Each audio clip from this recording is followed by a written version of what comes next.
Capítulo 3. El duelo con Robespierre, 1794. El 3 de abril se entera José Fouché de que ha sido llamado a París por el Comité de Salud Pública para justificarse, y el día 5 toma el coche de viaje. 16 golpes sordos acompañan su partida, 16 golpes de guillotina, que por última vez cumple con su cometido siniestro. Y aún en el último momento se verifican en este día dos ejecuciones más a toda prisa, dos muy extrañas. Los dos rezagados de la gran matanza que tienen que escupir sus cabezas a la cesta, según el dicho jovial de la época, son el verdugo de León y su ayudante. Los mismos que por orden de la reacción guillotinaron a Chalier y sus amigos, y que luego, por orden de la revolución, guillotinaron fríamente a los reaccionarios a centenares, caen al cabo también bajo la cuchilla. ¿Qué clase de crimen se les atribuye? No se adivina ni con la mejor voluntad. Probablemente son sacrificados únicamente para que no cuenten más de lo indispensable a los sucesores de Fouché y a la posteridad, saben demasiadas cosas sobre León. Y nadie sabe callar como los muertos. Empieza a rodar el vehículo. Fouché tiene bastante en que pensar durante el viaje a París. Pero se debió consolar, nada había perdido aún. Le quedaba más de un amigo influyente en la convención y quizá consiguiera tener a raya a Robespierre, el terrible contrincante. Pero ¿cómo puede sospechar Fouché que en esta hora predestinada de la revolución ruedan los acontecimientos con mayor rapidez que las ruedas de una diligencia de León a París? ¿Cómo va a pensar que desde hace 2 días está encarcelado su íntimo Chaumet? Que la enorme cabeza de león de Danton fue empujada ayer mismo por Robespierre bajo la guillotina, que el mismo día vaga hambriento por las inmediaciones de París con Dorset, el jefe espiritual de la derecha, y al día siguiente se envenenara para evadir la justicia. A todos los ha derribado un solo hombre, y este hombre es Robespierre, su adversario político más encarnizado. Hasta que no llega, a las 8 de la noche, a París, no se entera de toda la magnitud del peligro en que se ha metido. Dios sabrá lo poco que debió dormir el procónsul José Fouché en esta su primera noche en París. A la mañana siguiente va Fouché a la convención y espera impacientemente la apertura de la sesión. Pero, cosa extraña, el vasto salón no se llena. La mitad, más de la mitad de los asientos están vacíos. Supone que gran cantidad de diputados estará en misiones o ausente por otras causas. Pero, con todo, qué vacío más llamativo allí, a la derecha, donde antaño se sentaban los jefes, los girondinos, los magníficos oradores de la revolución. ¿Dónde estarán? Los 22 más audaces, Vergniaud, Brissot, Pétion, han acabado en el patíbulo o por suicidio, o fueron destrozados en su fuga por los lobos. 63 de sus amigos, que osaron defenderlos, han sido desterrados. De un solo golpe tremendo se ha desembarazado Robespierre de un centenar de sus adversarios de la derecha. Pero no menos enérgicamente ha golpeado su puño en las propias filas de la montaña, a Danton, Desmoulins, Chabot, Hebert, Fabre d'Eglantine, Chaumet y 2 docenas más. A todos los que se sublevan contra su voluntad, contra su presunción dogmática, los ha tirado al fondo de la cima. A todos los ha hecho desaparecer este hombre de menguada presencia, pequeño, delgado, de cara pálida y biliosa, de obtusa frente y de ojos pequeños, aguanosos, miopes, este hombre tanto tiempo eclipsado por las figuras gigantescas de sus antecesores. La guadaña del tiempo le ha dejado libre el camino. Desde que desaparecieron aniquilados de la joven república el tribuno Mirabeau, el rebelde Marat, el caudillo Danton, el literato Desmoulins, el orador Vergniaud y el pensador Condorcet, Robespierre lo es todo, Pontifex Maximus, dictador y triunfador. Desconcertado, mira Fouché a su adversario, alrededor del cual se apiñan con respeto todos los diputados serviles, de los que, con impasibilidad inquebrantable, se deja rendir homenaje, envuelto en su virtud, como en una armadura, inaccesible, impenetrable, observando el campo con su mirada de miope, con la orgullosa seguridad de que ya no se levantara nadie contra su voluntad. Pero, no obstante, uno hay que se atreve a hacerlo. Uno que ya no tiene nada que perder, José Foché, que pide la palabra para justificar su actuación en Lyon. El hecho de justificarse ante la convención es ya provocar al Comité de Salud Pública, pues no fue la convención, sino el comité quien le pidió explicaciones. Pero él acude, como a la más alta, como a la verdadera última instancia, a la Asamblea de la Nación. Y el presidente le concede la palabra. Ahora bien, Foché no es un cualquiera, demasiadas veces ha sonado su nombre en esta sala, aún no están olvidados sus méritos, sus relatos y sus hechos. Foché sube a la tribuna y lee un informe complicado. La asamblea le escucha sin interrumpirle, sin una señal de aprobación o de desagrado. Pero al final del discurso no se mueve ni una mano. La convención está atemorizada. Un año de guillotina ha enervado a todos estos hombres. Los que antaño se entregaban a sus convicciones apasionadamente, los que se echaban, ruidosos, audaces y francos, a la lucha de palabras y opiniones, no sienten ahora el deseo de manifestarse. Desde que el verdugo oprime con su garra en sus filas, como Polifermo, tan pronto a la izquierda como a la derecha, desde que la guillotina se yergue amenazante como una sombra azul tras sus palabras, prefieren callar. Se esconden uno detrás de otro, atisban a derecha e izquierda antes de hacer un gesto. Como una niebla pesada gravita el miedo gris sobre sus caras. Y nada rebaja tanto al hombre, y particularmente a la masa, como el miedo de lo invisible. Así no se permite tampoco esta vez una opinión. No mezclarse por nada en el dominio del comité, del tribunal invisible.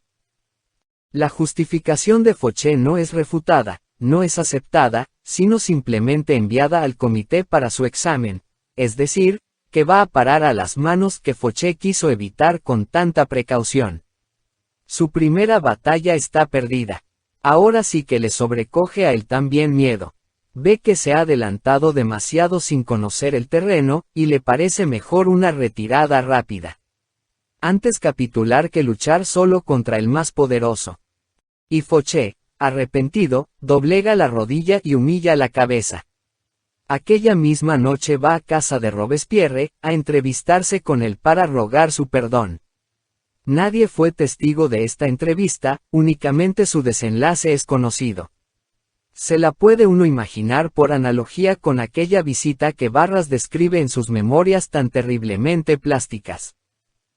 También tendría Foché, antes de subir la escalera de madera de la pequeña casa burguesa de la calle Saint-Honore, donde exhibe Robespierre su virtud y su pobreza como en un escaparate, que soportar el examen de los caseros que vigilan a su dios y huésped como una presa sagrada. También a él le recibiría Robespierre, lo mismo que a Barras, en la pequeña y estrecha habitación adornada presuntuosamente solo con retratos suyos. Apenas le invitaría a sentarse, erguido y glacial, le trataría intencionadamente con injuriosa altanería, como a un miserable criminal. Pues este hombre, que ama exaltadamente la virtud y que está enamorado apasionada y pecaminosamente de la suya propia, ni conoce la indulgencia ni el perdón para quien haya tenido alguna vez una opinión contraria a la suya. Intolerante y fanático, como un Savonarola del racionalismo y de la virtud, rechaza todo pacto, toda capitulación, ante sus adversarios, aun en los momentos en que la política aconsejaba el acuerdo, se resistía su odio duro y su orgullo dogmático. De lo que dijera Foché a Robespierre en aquella ocasión y de lo que éste, como su juez, le contestara, nada sabemos. Ciertamente que no le haría objeto de un buen recibimiento, sino de una reprensión dura e inclemente, de una amenaza fría, desnuda, como una sentencia de muerte. Y cuando José Foché, temblando de ira, baja la escalera de la casa de la Rue Saint-Honoré, humillado, rechazado, amenazado, sabe que solo podrá salvar su cabeza si consigue que caiga antes en la cesta la de Robespierre. El duelo a muerte entre Robespierre y Foché ha comenzado. Este duelo es sin duda uno de los episodios más interesantes y de los psíquicamente más emocionantes de la historia y de la revolución. Ambos contendientes, inteligentes y políticos, caen, no obstante, tanto el retado como el retador, en el mismo error, se desconocen mutuamente porque creen conocerse de antiguo. Para Fouché es Robespierre todavía el abogado delgaducho y agotado que en su provincia en Arras, junto con él en el casino, gastaba pequeñas bromas y componía breves poesías dulzonas, a la manera de Grecourt, y que luego aburría a la asamblea del 1789 con sus discursos enfáticos. Fouché no se daba cuenta, o se la dio demasiado tarde, como con un trabajo duro y tenaz, empujado por el ímpetu de la propia obra, se había transformado el demagogo Robespierre en hombre de Estado, el suave e intrigante en política, en una inteligencia aguda, el retórico, en un orador.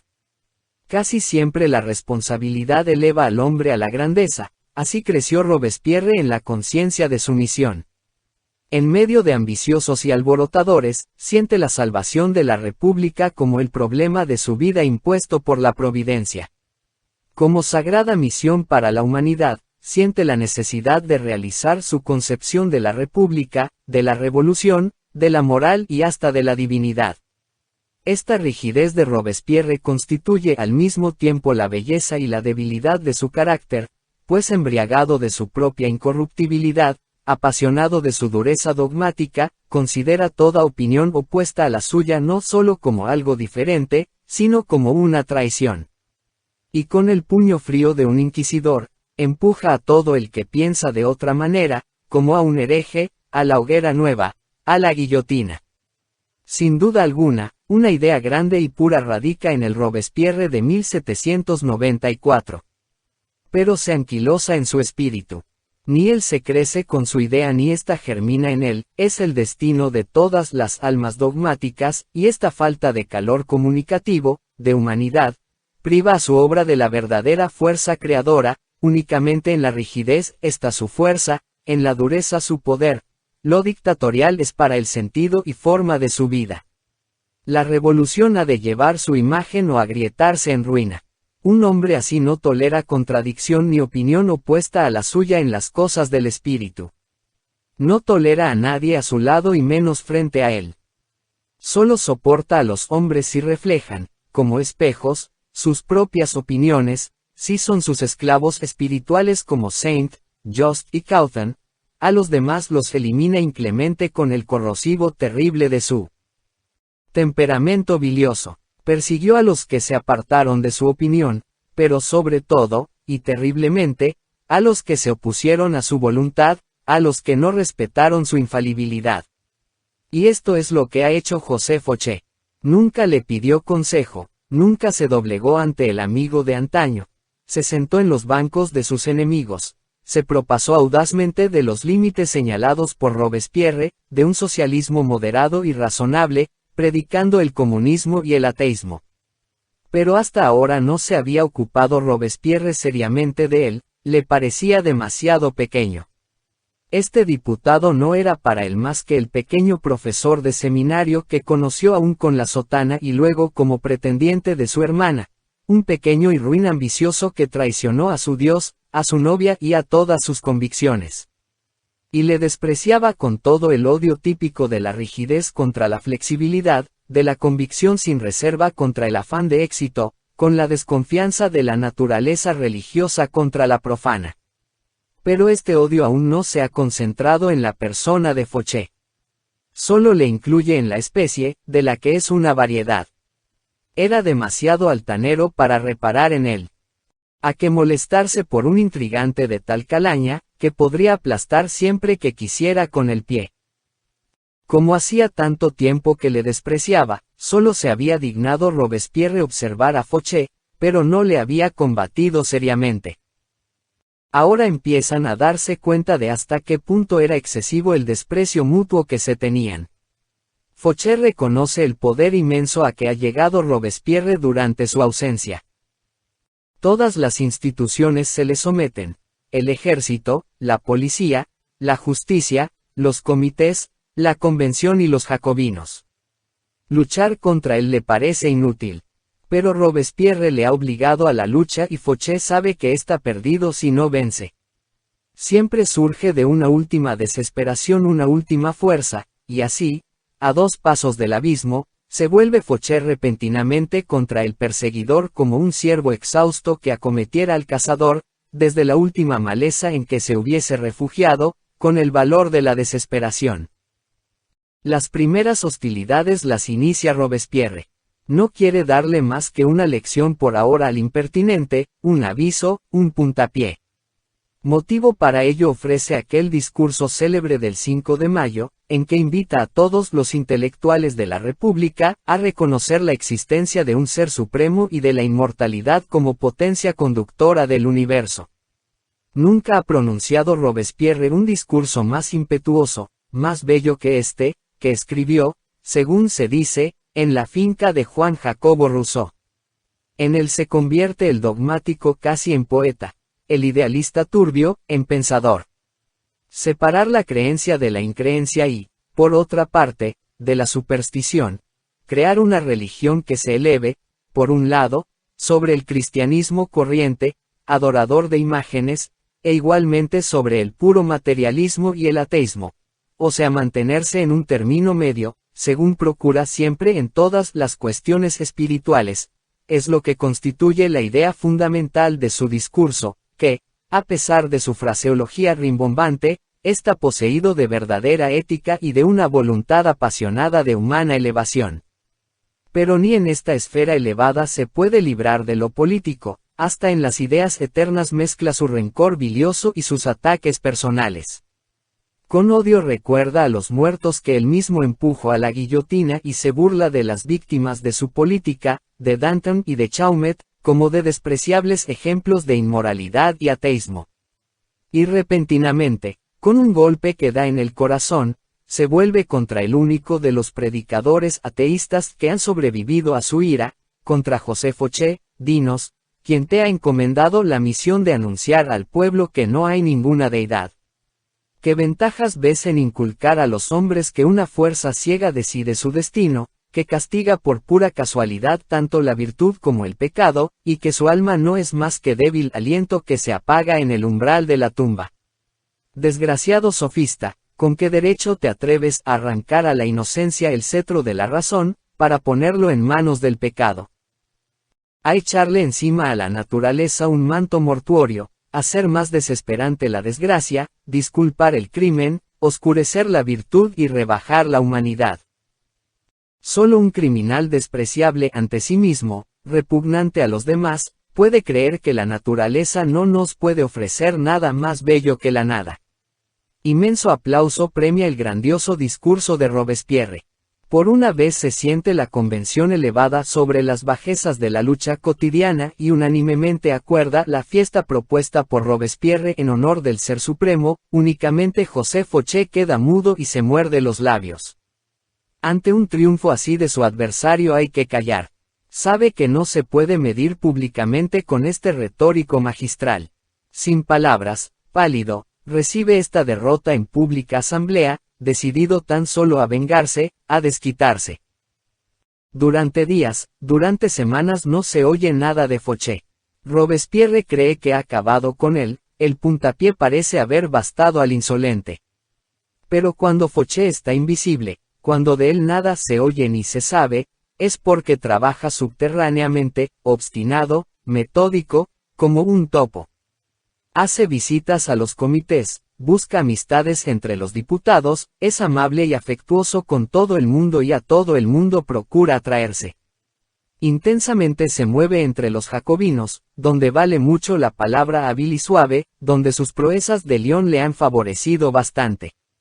Nadie sabe claramente lo que quiere, lo que proyecta, lo que va a hacer este hombre insignificante y atareado, que urde y trama por todas partes.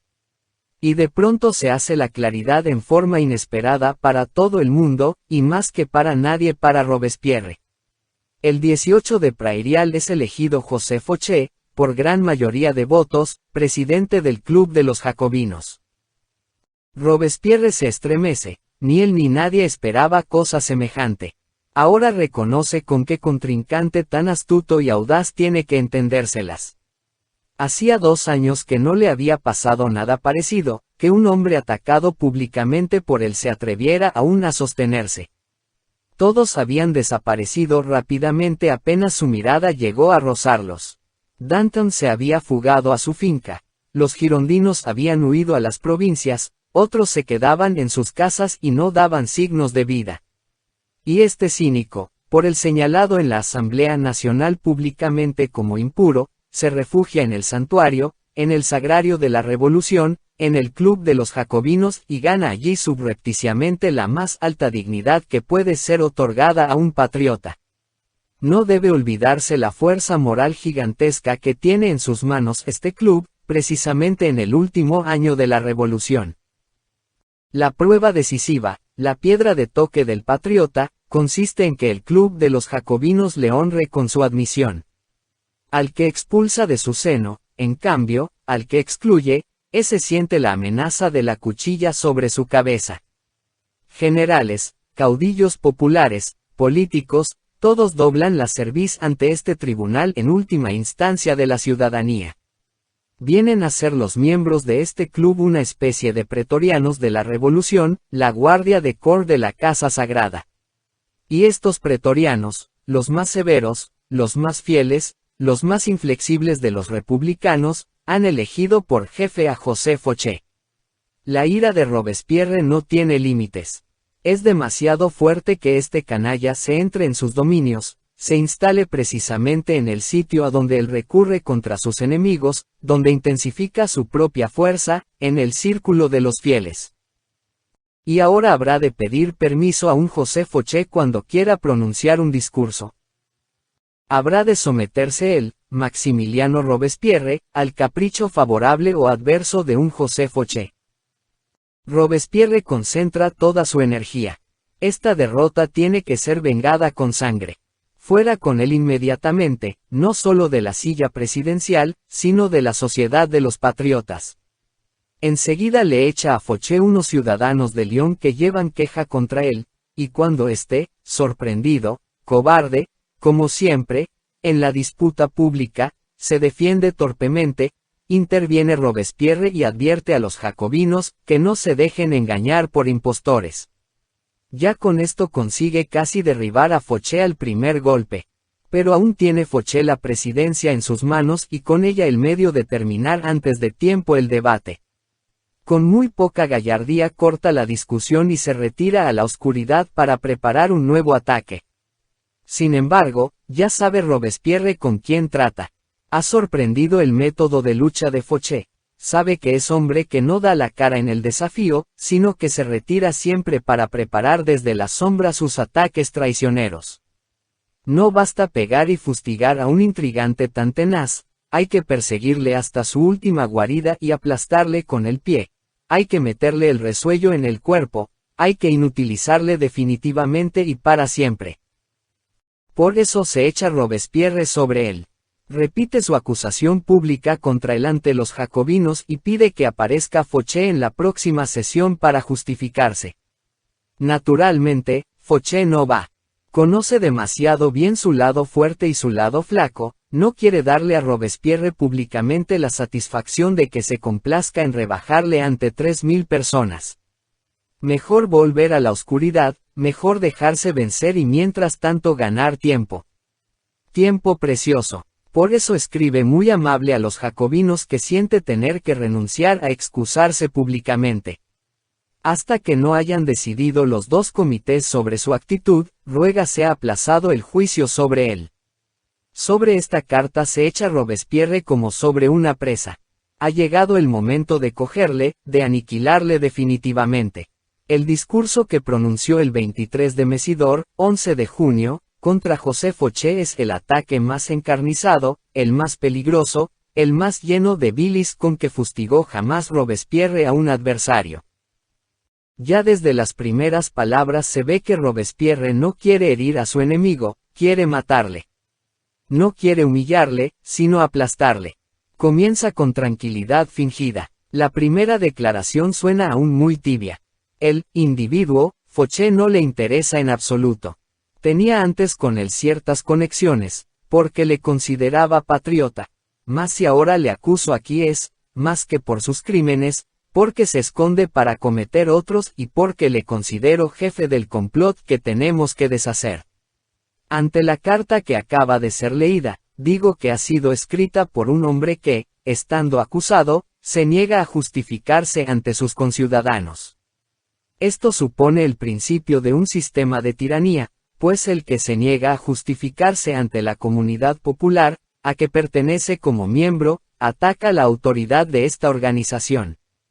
Es asombroso que él mismo que antes se esforzaba por alcanzar la benevolencia de la sociedad, la desprecie cuando se ve acusado, y que se presente implorando, en cierto modo, la ayuda de la Convención contra los jacobinos. Súbitamente surge el odio personal. Hasta en la fealdad física de Fauché encuentra motivo para denigrarle. Teme, acaso, dijo sarcástico, los ojos y los oídos del pueblo.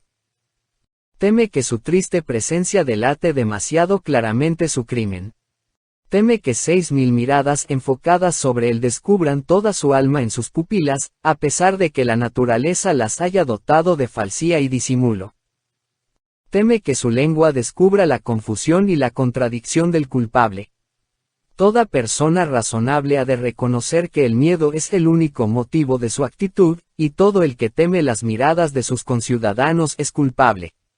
Yo requiero aquí a Fauché, ante el tribunal, que se justifique y diga quién ha mantenido más dignamente los derechos de la representación del pueblo, él o nosotros, y quién de nosotros aniquiló más bravamente las parcialidades. Aún le llama, bajo y despreciable impostor, cuya actitud es la confesión de sus crímenes, y habla con pérfida insinuación de hombres cuyas manos están llenas de botín y de crímenes. Termina con estas palabras amenazadoras. Fauché se ha caracterizado lo bastante a sí mismo. He hecho esta advertencia únicamente para que sepan los conspiradores, para siempre, que no han de escapar a la vigilancia del pueblo.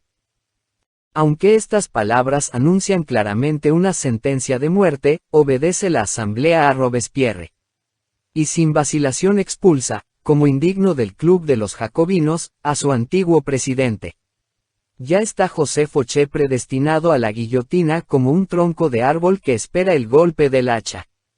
La exclusión del club de los jacobinos supone el estigma y la acusación de Robespierre, y tan enconada actitud equivale a segura condenación. Fauché está amortajado en pleno día. Todos esperan a cada momento su detención, y él más que nadie. Ya no duerme en su casa, en su propia cama, por miedo de ser sacado, como Danton y Desmoulins, a medianoche del hogar por los gendarmes. Se oculta en casa de unos amigos valerosos, pues valor es preciso para cobijar a un proscrito oficialmente, y hasta supone valor hablar públicamente con él. La policía sigue cada uno de sus pasos, dirigida por Robespierre, y da cuenta de sus relaciones, de sus visitas. Invisiblemente está cercado, trabado en sus movimientos, entregado ya al cuchillo. De los 700 diputados es Fauché el más amenazado, y no hay posibilidad de salvación para él. Ha probado una vez más a agarrarse a alguna parte, a los jacobinos, pero el puño feroz de Robespierre le ha arrancado de este asidero. Lleva en realidad la cabeza prestada sobre sus hombros. Pues ¿qué puede esperar de la convención, de esta cobarde y amedrentada horda de borregos, que vale invariablemente un sí, en cuanto pide el comité una víctima de su seno para la guillotina? Ha entregado a todos sus antiguos jefes, sin resistencia, al Tribunal de la Revolución, a Danton, a Desmoulins, a Vergniaud, solo para no hacerse sospechoso con su resistencia. ¿Y por qué no Fauché? Mudos, miedosos, estupefactos, están en sus bancos los que fueron antaño tan bravos y apasionados.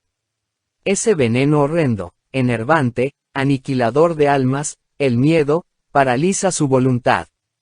Pero siempre ha sido el secreto del veneno el encerrar virtud curativa si se le sabe destilar, si se estrujan sus fuerzas ocultas. Y así puede ser, paradójicamente, también en esta ocasión, precisamente el miedo a Robespierre la salvación de quienes le temen. No se le perdona a un hombre durante semanas, durante meses, la imposición del miedo que destroza el alma con la incertidumbre y paraliza la voluntad. Nunca ha podido soportar largo tiempo la humanidad, o una parte de la humanidad por lo menos, la dictadura de un solo hombre sin odiarla. Y este odio de los subyugados fermenta subterráneamente en todos los círculos. 50, 60 diputados que, como Fauché, ya no se atreven a dominar en su casa, se muerden los labios cuando Robespierre pasa junto a ellos, muchos cierran los puños a la espalda, mientras vitorean sus discursos. Cuanto más duramente y más tiempo domina el incorruptible, más crece la antipatía contra la voluntad desmedida. Poco a poco los ha herido y ofendido a todos, al ala derecha, porque llevó al patíbulo a los girondinos, a la izquierda, porque echó al cesto las cabezas de los extremistas, al Comité de Salud Pública, porque le impuso su voluntad, a los negociantes, porque amenazaba sus negocios, a los ambiciosos, porque obstruía su camino, a los envidiosos, porque gobierna, y a los oportunistas, porque no se alía a ellos. Si se consiguiera reunir en una voluntad y un puñal este odio de 100 cabezas, esta cobardía dispersa en un puñal cuyo golpe penetrara en el corazón de Robespierre, estarían todos salvados, Fauché, Barras, Tolien, Carnot, todos sus enemigos secretos. Pero para alcanzar esto habría que llevar a muchos de estos caracteres débiles la convicción de que están amenazados por Robespierre. Habría que agrandar aún la esfera del miedo y desconfianza, aumentar artificialmente la tensión. Habría que hacer pesar más aún el bochorno angustioso, esa presión de incertidumbre de los discursos tenebrosos de Robespierre sobre los nervios de cada uno, el terror más terrible, el miedo más miedoso. Entonces quizás sería la masa lo bastante valiente para acometer al solitario. Aquí comienza la verdadera actividad de Fauché. Desde la madrugada hasta la alta noche se arrastra de un diputado a otro, murmurando de las nuevas y extensas listas misteriosas que prepara Robespierre, y a cada uno le susurra, tú estás en la lista, o, tú irás con la carga siguiente. Y, efectivamente, así se propaga poco a poco, subterráneamente, un miedo tremendo. Y es que ante un Catón así, ante una incorruptibilidad tan ilimitada, la mayor parte de los diputados no tienen la conciencia completamente limpia. El uno ha obrado algo descuidadamente en asuntos financieros, el segundo ha contradicho alguna vez a Robespierre, el tercero se ha ocupado por demás de mujeres, todos son crímenes a los ojos de este puritano de la República, el cuarto ha cultivado alguna vez la amistad de Danton o de algún otro de los 150 condenados, el quinto ha ocultado a un condenado, el sexto ha recibido una carta de un emigrado. En fin, todos tiemblan, todos temen un posible ataque, ninguno se siente lo bastante puro para responder plenamente a las exigencias demasiado severas que Robespierre pide a la virtud ciudadana. Fauché va de uno a otro, como lanzadera en el telar, tendiendo siempre nuevos hilos, anudando nuevos puntos, captando nuevos diputados en esta tela de araña de desconfianza y sospechas. Pues es un juego peligroso, es muy sutil la tela de araña, y un solo gesto brusco de Robespierre, una sola palabra de traición, puede romper su tejido. Este papel misterioso, desesperado, peligroso y, de segundo término, que Fauché desempeña en la conspiración contra Robespierre no ha sido acusado suficientemente en la mayoría de las descripciones. En muchas, en las más superficiales, ni se le nombra. La historia se escribe casi siempre según las apariencias, y los cronistas de aquellos últimos días emocionantes señalan tan solo el gesto dramático, patético de Tolien, que maneja en la tribuna el puñal con que se quiere herir, y la energía brusca de Barras, que reúne las tropas, y la acusación de Bourdon, en fin, presentan a los actores del gran drama que se desarrolla el 9 de Thermidor y no reparan en Fauché. Este no ha trabajado, en efecto, aquellos días sobre el escenario de la convención. Su trabajo se desarrolló entre bastidores, fue el más difícil, el de regisseur, de director de escena en este juego audaz y peligroso. Ha delineado las escenas y entrenado a los actores. Ha ensayado, invisible, en la oscuridad, y ha dado la réplica en la oscuridad también. Ha estado en su verdadero papel. Pero si pasó inadvertida su actuación a los historiadores, hubo alguien consciente de su presencia y de su actividad, Robespierre. A la luz del día le designó con su verdadero nombre, chef de la conspiration. Que se prepara algo en secreto contra él lo presiente muy bien este espíritu desconfiado y receloso en la resistencia repentina de los comités, y más claramente quizás en la amabilidad y sumisión extrema de algunos diputados que sabe son sus enemigos. Algún golpe, desde la sombra, siente Robespierre que se prepara.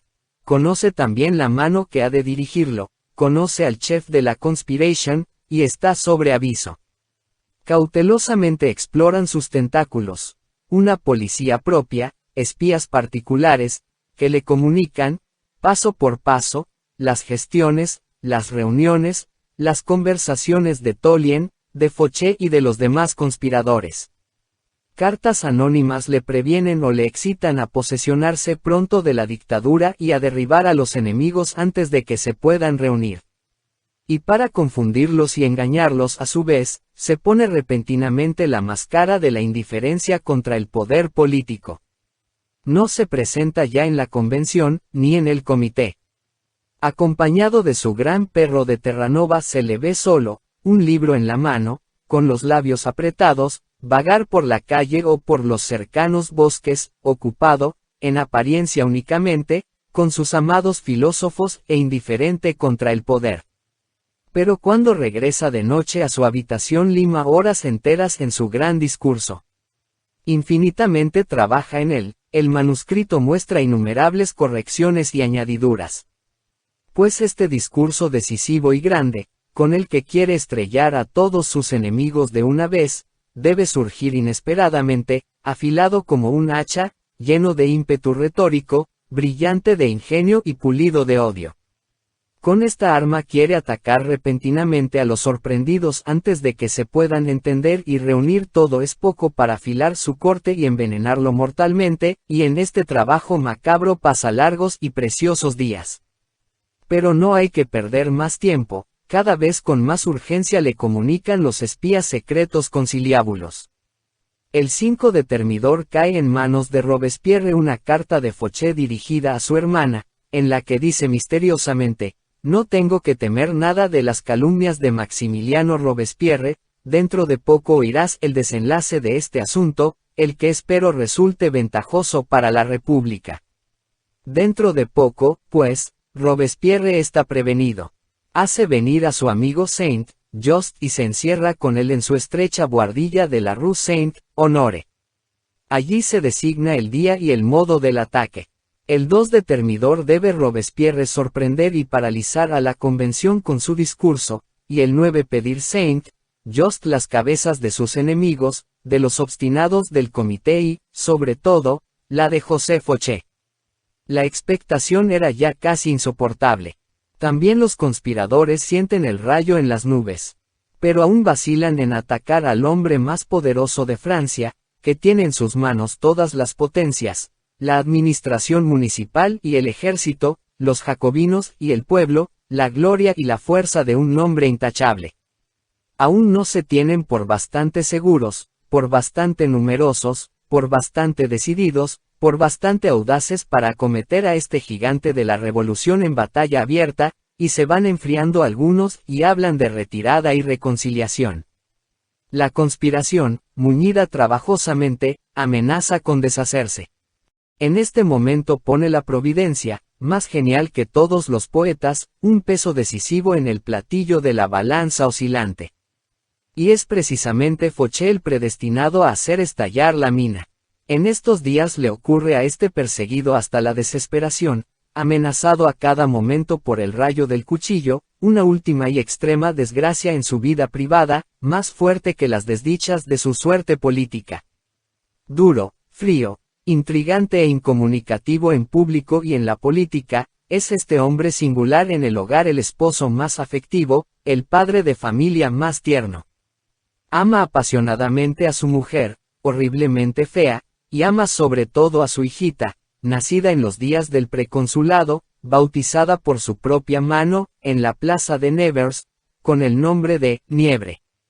Esta niña, tierna, pálida, su ídolo, enferma repentinamente en aquellos días de Termidor, y a las preocupaciones por su propia vida en peligro se suma la zozobra por la vida de su hijita.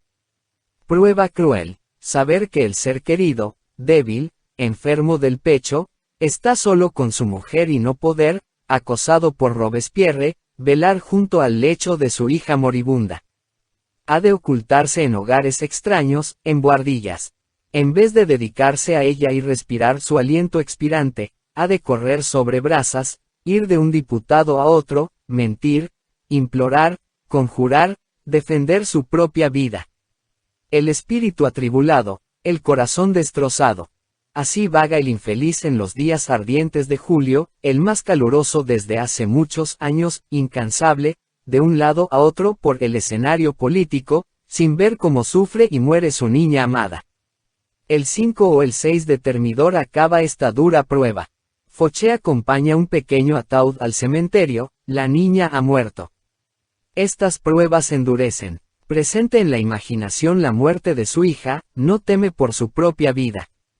Una nueva audacia, la audacia de la desesperación fortalece su voluntad.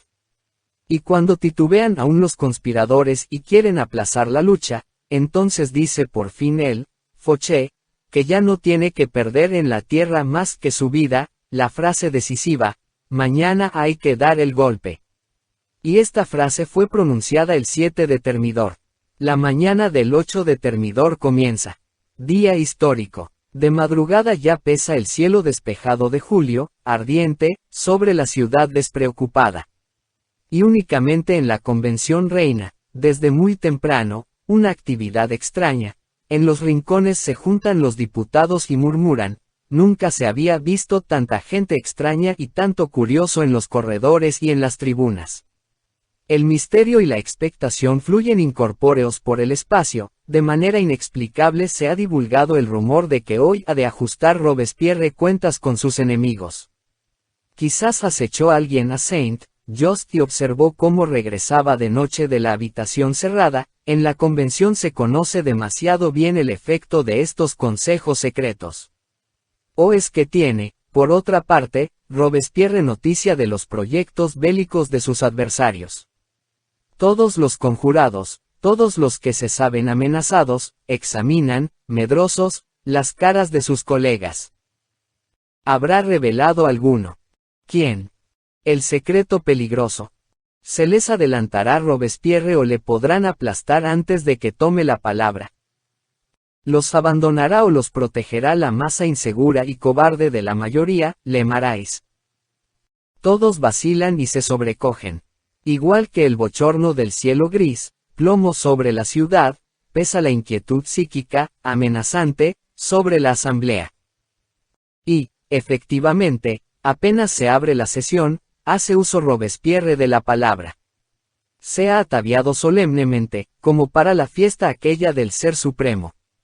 Lleva el ya histórico traje celeste con las medias blancas de seda, y despacio, con solemnidad intencionada, sube a la tribuna.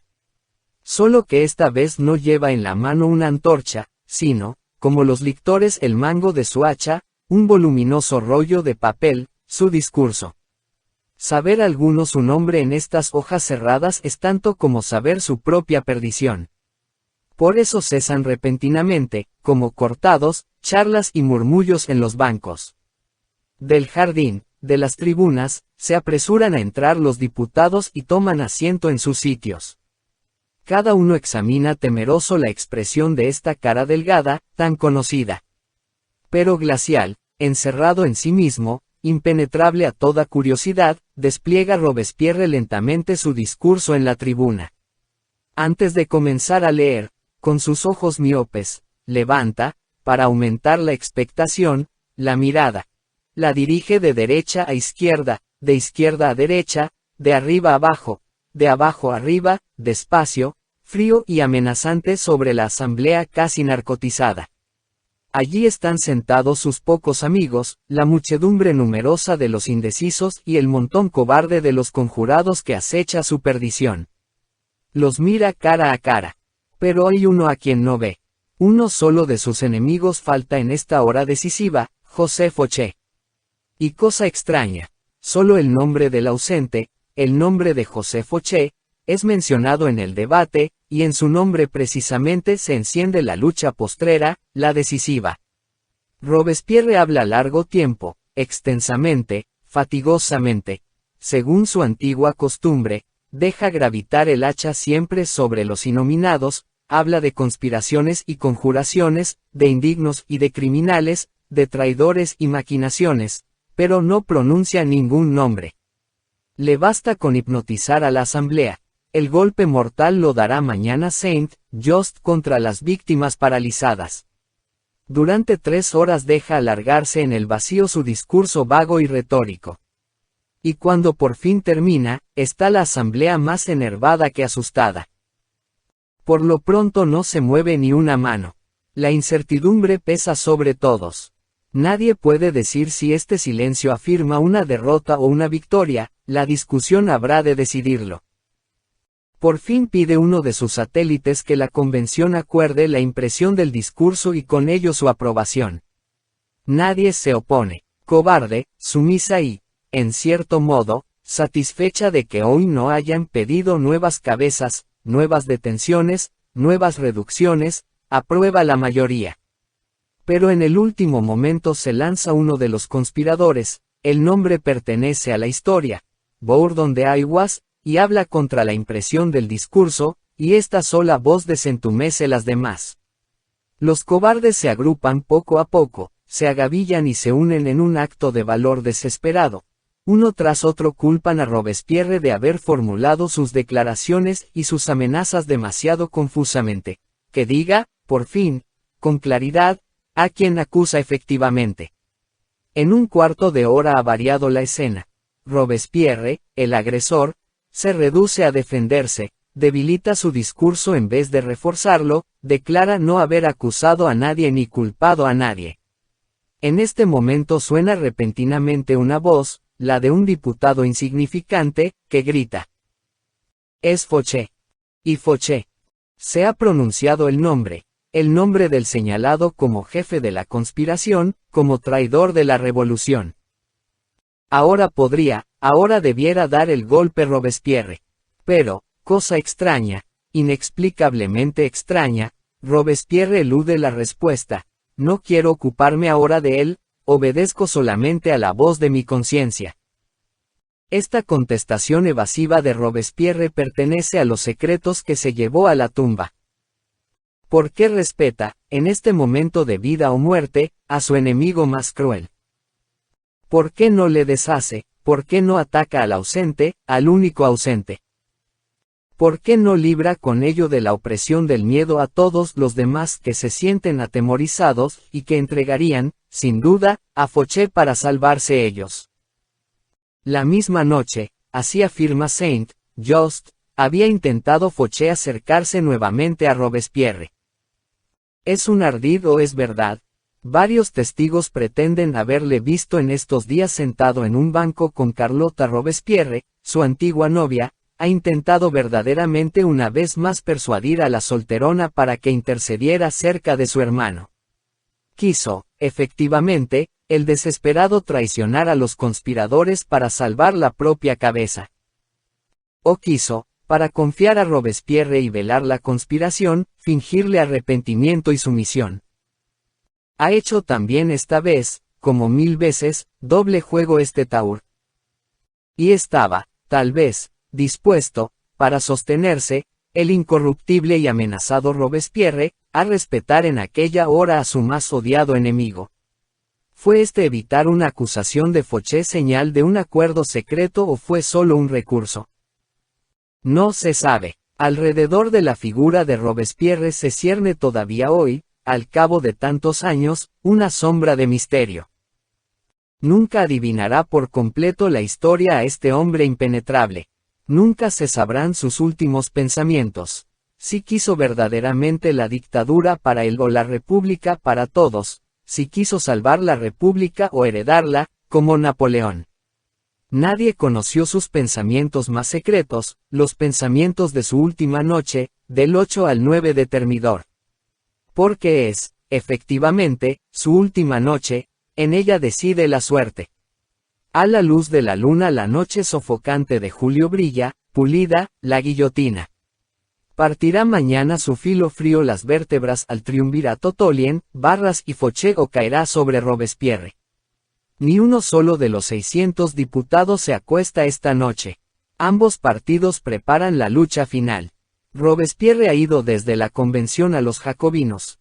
Ante velas de cera oscilantes, temblando de emoción, les lee su discurso, rechazado por los diputados. Frenético aplauso le rodea nuevamente, por última vez. Pero él, lleno de presentimiento amargo, no se deja engañar por el entusiasmo de los 3000 que le rodean y califica de testamento su discurso. Mientras tanto, lucha su escudero Saint-Just en el comité hasta la madrugada, como un desesperado, contra Collot, Carnot y los demás conjurados, al mismo tiempo que se teje en los pasillos de la convención la red que ha de apresar mañana a Robespierre. 2, 3 veces, como la lanzadera en el telar, van los hilos de derecha a izquierda, del partido de la montaña a la vieja reacción. Hasta que por fin, al amanecer, se ha tramado, firme, irrompible, el pacto. Aquí aparece repentinamente Fauché, pues la noche es su elemento, la intriga su verdadera esfera. Su cara color plomo, blanqueada aún más por el miedo, pulula espectralmente por los salones poco iluminados. Susurra, adula, promete, asusta, amedrenta y amenaza aquí y allá, y no descansa hasta que no se cierra el pacto. A las 2 de la madrugada están de acuerdo, por fin, todos los adversarios para aniquilar al enemigo común, a Robespierre. Fauché puede descansar ya. También está ausente Fauché de la sesión del 9 de Termidor. Pero puede descansar, puede faltar. Su obra está hecha, la red anudada, y decidida por fin la mayoría a no dejar escapar con vida al demasiado peligroso, al demasiado fuerte. Apenas empieza Saint-Just, el escudero de Robespierre, la discusión mortífera preparada contra los conspiradores, le interrumpe Tolien, pues han acordado no dejar hablar a ninguno de los oradores peligrosos, Saint-Just y Robespierre.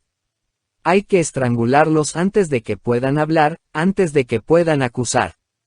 Y así se apresuran los oradores, hábilmente dirigidos por el propicio presidente, uno tras otro, a la tribuna, y cuando Robespierre quiere defenderse, gritan, chillan y patalean, ahogando su voz. La cobardía contenida de 600 almas inseguras, el odio y la envidia acumulados en semanas y meses, se echan ahora en contra del hombre ante quien temblaron todos. A las 6 de la tarde todo está decidido. Robespierre ha sido proscrito y es conducido a la cárcel. Es inútil que sus amigos, los verdaderos revolucionarios que ven en él el alma apasionada y dura de la República y le admiran, quieran liberarle y le busquen refugio en el ayuntamiento. Por la noche conquistan las tropas de la convención esta acrópolis de la revolución y a las 2 de la madrugada, 24 horas después de haber sellado Fauché y los suyos el pacto de su aniquilación, Maximiliano Robespierre, el enemigo de Fauché y, ayer aún, el hombre más poderoso de Francia, estaba tendido, ensangrentado, con la mandíbula destrozada, sobre 2 sillones en la antesala de la convención. Se ha dado caza a la pieza mayor. Fauché está salvado. A la tarde siguiente rueda el carro camino de la Plaza del Suplicio. El terror ha terminado, pero el espíritu fogoso de la revolución se ha apagado también, pasó la era heroica. Ha llegado la hora de la herencia, la hora de los aventureros, de los ambiciosos, de los ansiosos de botín, de las almas equívocas, de los generales y de los negociantes, la hora de los nuevos gremios. Puede esperarse que haya llegado también la hora de José Fauché. Mientras el carro conduce lentamente a la guillotina a Maximiliano Robespierre y los suyos por la Rue Saint-Honoré, el camino trágico de Luis XVI, de Danton y de Smolins, y de 6.000 víctimas más, se manifiesta con estrépito y entusiasmo la curiosidad de la multitud. Las ejecuciones vuelven a ser fiestas populares. Banderas y gallardetes ondean sobre los tejados, de balcones y ventanas salen gritos de alegría, una ola de júbilo brama sobre París. Cuando cae en el cesto la cabeza de Robespierre truena la plaza gigantesca en un grito único, estático, de júbilo. Los conjurados se asombran. ¿Por qué se alegra el pueblo tan apasionadamente con la ejecución de este hombre, al que Francia adoraba aún ayer como a un dios? Y se admiran aún más cuando, a la entrada de la convención, una multitud alborotada recibe a Tolien y Barras con aclamaciones y admiración como verdugos del tirano, como vencedores del terror. Y esto los sume en perplejidad, porque, al aniquilar a este hombre superior, solo han querido desembarazarse de un modelo de virtud incómodo, que los espiaba demasiado, pero nadie había pensado en dejar enfriar la guillotina, en terminar con el terror.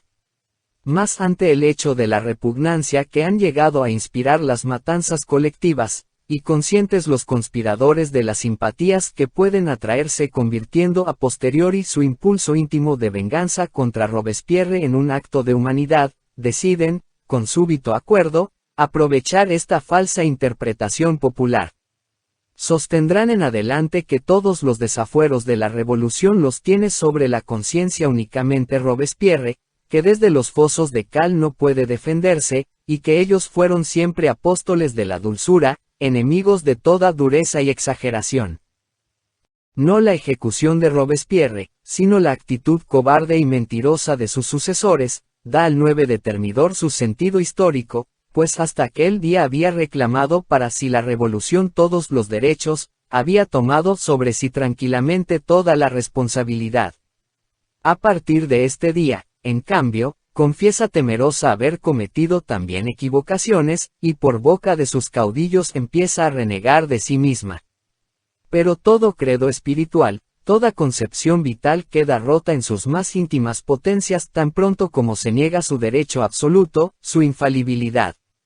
Y al ultrajar los tristes vencedores Tolien y Barras los cuerpos sin vida de sus grandes antecesores, Danton y Robespierre, como cadáveres de asesinos, y al sentarse miedosamente en los bancos de las derechas, de los moderados, con los enemigos secretos de la República, no traicionan solamente la historia y el espíritu de la revolución, sino a sí mismos.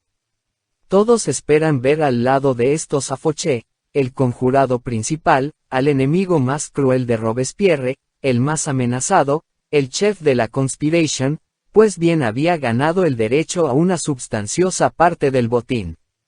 Pero, cosa extraña, Fouché no se sienta con los otros en los bancos de las derechas, sino en su antiguo sitio, en la montaña, con los radicales.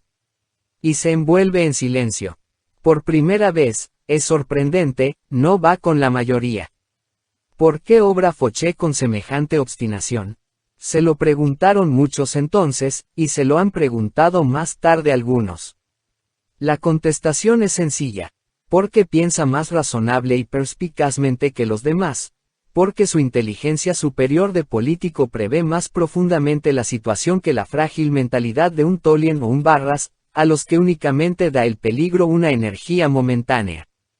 El antiguo profesor de física conoce la ley cinética, según la cual una onda no puede tenerse rígida en el aire.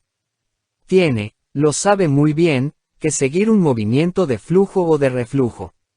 Si ahora comienza, pues, el reflujo, es que se inicia una reacción y ésta no podrá detener su impulso, como no pudo detenerlo antes la revolución. Irá, lo mismo que aquella, hasta lo último, hasta el extremo, hasta la violencia. Pero entonces se romperá inevitablemente este pacto anudado a toda prisa. Si vence, pues, la reacción, están perdidos todos los paladines de la revolución.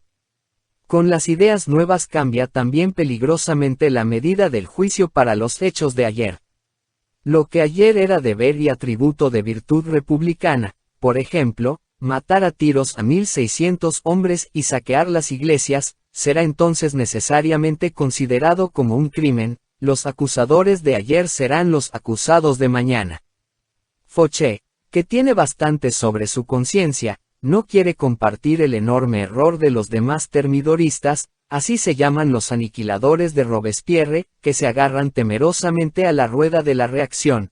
Sabe que de nada ha de servirles, si la reacción se pone en movimiento nuevamente, los arrastrará a todos consigo, únicamente por prudencia y perspicacia permanece Fauché fiel a las izquierdas, a los radicales. Ve muy claramente que pronto estará amenazada la cerviz de los más audaces precisamente.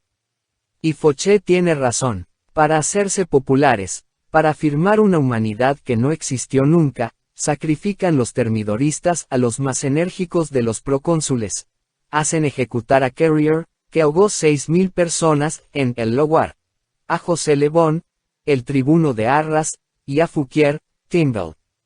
Hacen volver, para agradar a las derechas, a los 73 miembros expulsados de la Gironde y se dan cuenta demasiado tarde de que con este esfuerzo de la reacción quedan ellos mismos aprisionados por ella. Tienen que acusar ahora obedientemente a sus propios coadjutores contra Robespierre, a Billaud, Beren y a Collot d'Herbois, el colega de Fauché en Lyon. Cada vez se cierne más amenazadora la sombra de la reacción sobre Fauché. Por esta vez logra salvarse negando cobardemente toda complicidad en lo de Lyon, aunque no había una hoja en que no fuera su firma junto a la de Collot, y afirmando con igual falsedad el haber sido perseguido solo por su excesiva benevolencia por el tirano Robespierre. Con esto engaña, efectivamente, el astuto a la convención por algún tiempo. Puede permanecer en su sitio sin que le moleste nadie, mientras Collot es mandado a la guillotina seca, es decir, a las islas, contaminadas por la fiebre, de la India Occidental, donde sucumbe a los pocos meses. Pero Fauché es demasiado listo para sentirse seguro tras este primer rechazo. Conoce la inflexibilidad de las pasiones políticas, sabe que una reacción, lo mismo que una revolución, no cesa de encarnizarse en los hombres hasta que se le rompen los dientes, que no parará en su deseo de venganza hasta que el último jacobino sea llevado ante el tribunal y la república quede convertida en escombros. De esta manera solo ve una salvación para la revolución, a la que está ligado indisolublemente con lazos sangrientos, reproducirla. Y solo ve una salvación para él, la caída del gobierno. Otra vez el más amenazado de todos, lo mismo que hace 6 meses, inicia solo contra fuerzas superiores la lucha desesperada por la vida. Cuando hay que luchar por el poder o por la vida es cuando desarrolla Fauché fuerzas asombrosas. Ve que por el camino leal no se puede impedir ya que la convención persiga a los terroristas de antaño. No queda, pues, otro remedio que el probado tantas veces durante la revolución, el terror.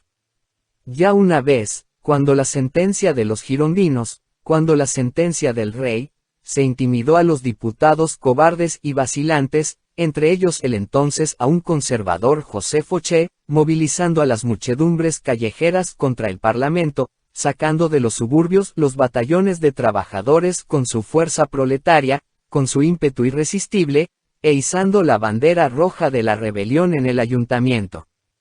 ¿Por qué no lanzar nuevamente contra la convención acobardada a esta vieja guardia de la revolución, a los conquistadores de la Bastilla, a los hombres del 10 de agosto, para que destrocen con los puños su poder?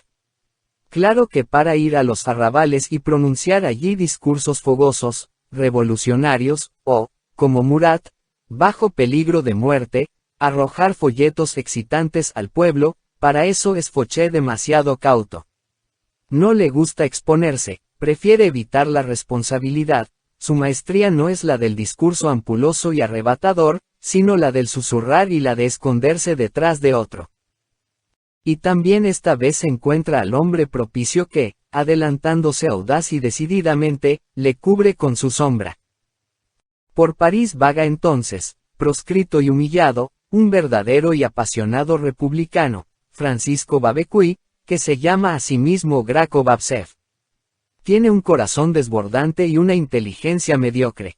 Proletario de las entrañas del pueblo, antiguo agrimensor e impresor, tiene pocas y primitivas ideas, pero esas las alimenta con pasión varonil y las enardece con el fuego de la verdadera convicción republicana y social. Los republicanos burgueses y hasta el mismo Robespierre habían eludido con cautela las ideas socialistas y a veces comunistas de Marat sobre la nivelación de la propiedad. Les pareció preferible hablar muchísimo de libertad y de fraternidad, y poco de igualdad en cuanto se refiere al dinero y a la propiedad. Babsev recoge las ideas de Marat, olvidadas y reprimidas, las aviva con su aliento y las lleva como antorcha por los barrios proletarios de París. Esta llama puede elevarse repentinamente, convertir en ceniza en un par de horas todo París y el país entero, pues poco a poco va comprendiendo el pueblo la traición que cometen los termidoristas en su propia ventaja contra su revolución, contra la revolución proletaria. Detrás de Graco Babsev se oculta Fouché. No se exhibe republicanamente como él, pero le aconseja secretamente en su labor de excitar al pueblo. Le hace escribir folletos violentos y él mismo corrige las pruebas. Piensa Fouché que solo así, bajo la presión de la materia proletaria y de las turbas de los barrios con sus picas y sus tambores, despertará esa cobarde convención, únicamente por terror, por miedo, puede ser salvada la República, solo un tirón enérgico hacia la izquierda podrá eliminar la inclinación a la derecha. Y para este ataque audaz y verdaderamente peligroso, le sirve de coraza este hombre honrado, puro, de buena fe, maravillosamente íntegro. Tras su ancha espalda de proletario se puede uno esconder bien. Babsev, a su vez, que orgullosamente se titula Graco y tribuno del pueblo, se siente honradísimo de que el célebre diputado Fouché le aconseje.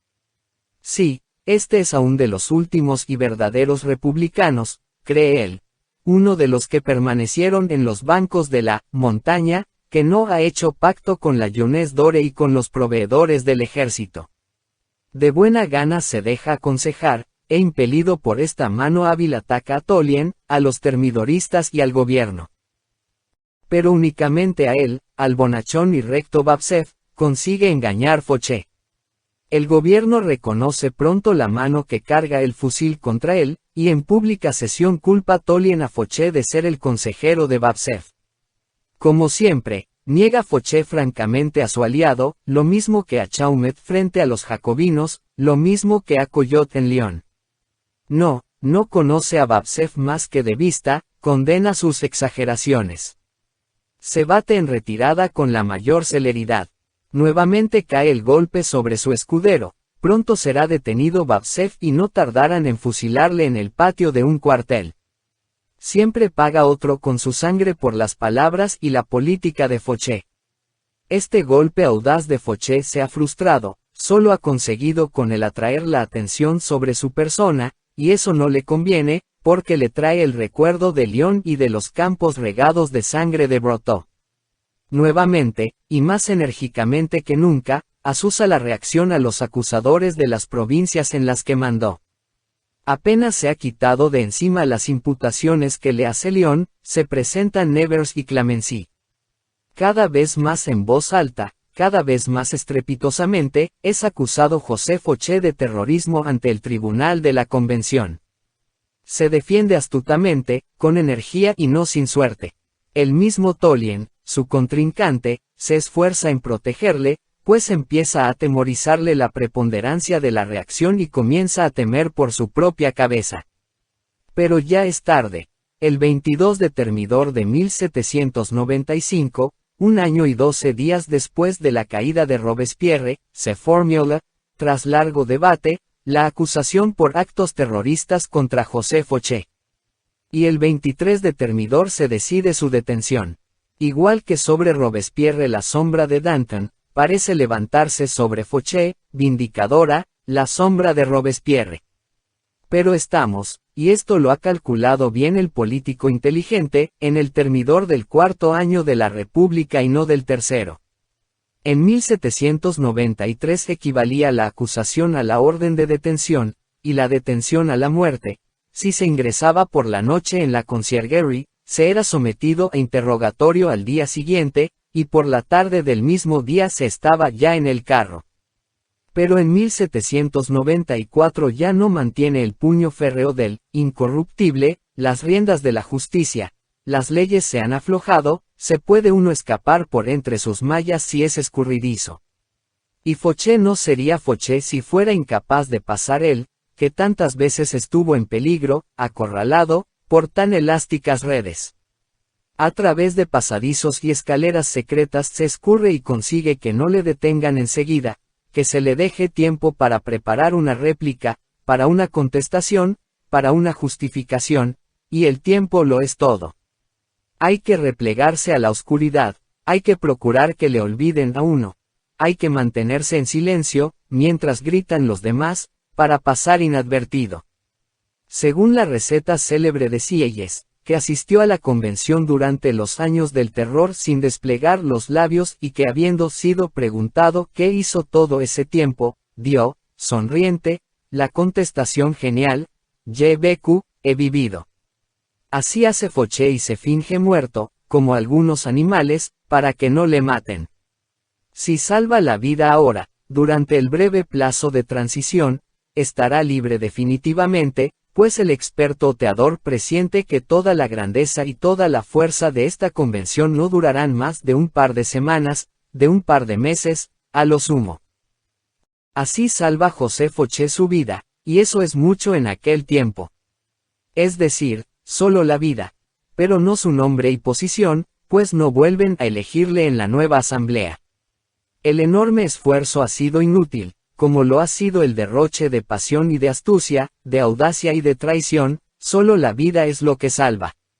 Ya no es el José Fauché de Nantes, diputado del pueblo, ya no es el profesor del oratorio, no es sino un hombre olvidado, despreciado, sin categoría, sin fortuna, insignificante, una sombra miserable a la que únicamente protege la oscuridad.